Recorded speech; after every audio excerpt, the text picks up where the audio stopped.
Hello, Crossroads friends and family. Welcome to Going Deeper as we continue to talk about the glory of God. As we lead up to this Christmas 2021, we are looking at the way that God reveals his glory. And the challenge that we've undertaken this year is to go back to the beginning of the process. Certainly, Christmas was the culmination in many ways of God's revealed glory in the person of Jesus Christ. But that wasn't the beginning of God revealing his glory. And so we went all the way back to the beginning this week and looked at God's glory in creation. And I want to read to you from Hebrews chapter 2. It does a really great job of marrying together these two ideas of God's creation and God's glory with Jesus and our salvation. Listen from Hebrews chapter 2, starting in verse 6. What is mankind that you are mindful of them? A son of man that you care for him?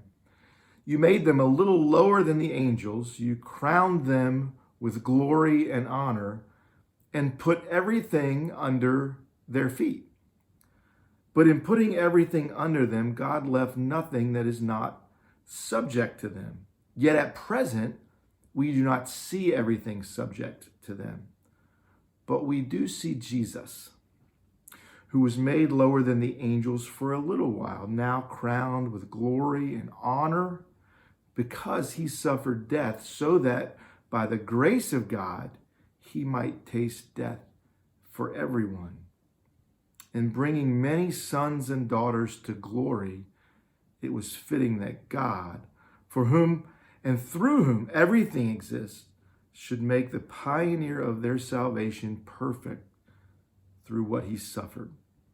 Both the one who makes people holy and those who are made holy are of the same family. So Jesus is not ashamed to call them brothers and sisters.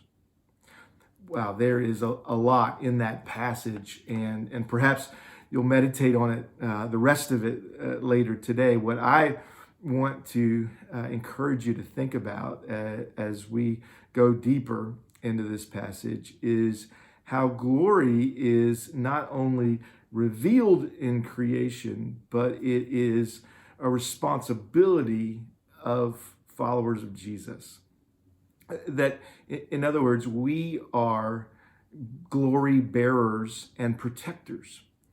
And so just like we are to reveal God's glory in the salvation we proclaim through Jesus, that gives him glory as we share our story, as we talk to others about how God has changed our lives. In the same way, we are to protect the glory in God's creation. We are to protect the glory in God's community. That this idea of God's glory being revealed is not only what we get to participate in, but what we're responsible for in many ways. And so that's a great calling and a great challenge. There are no easy check the boxes on this one. It is a daily awareness of how God's presence and God's power is manifest all around us. In creation, in relationships, and certainly in the church. And so God's glory is being revealed, and you are a part of that. Let's play our part really, really well this Christmas. God bless. See you soon.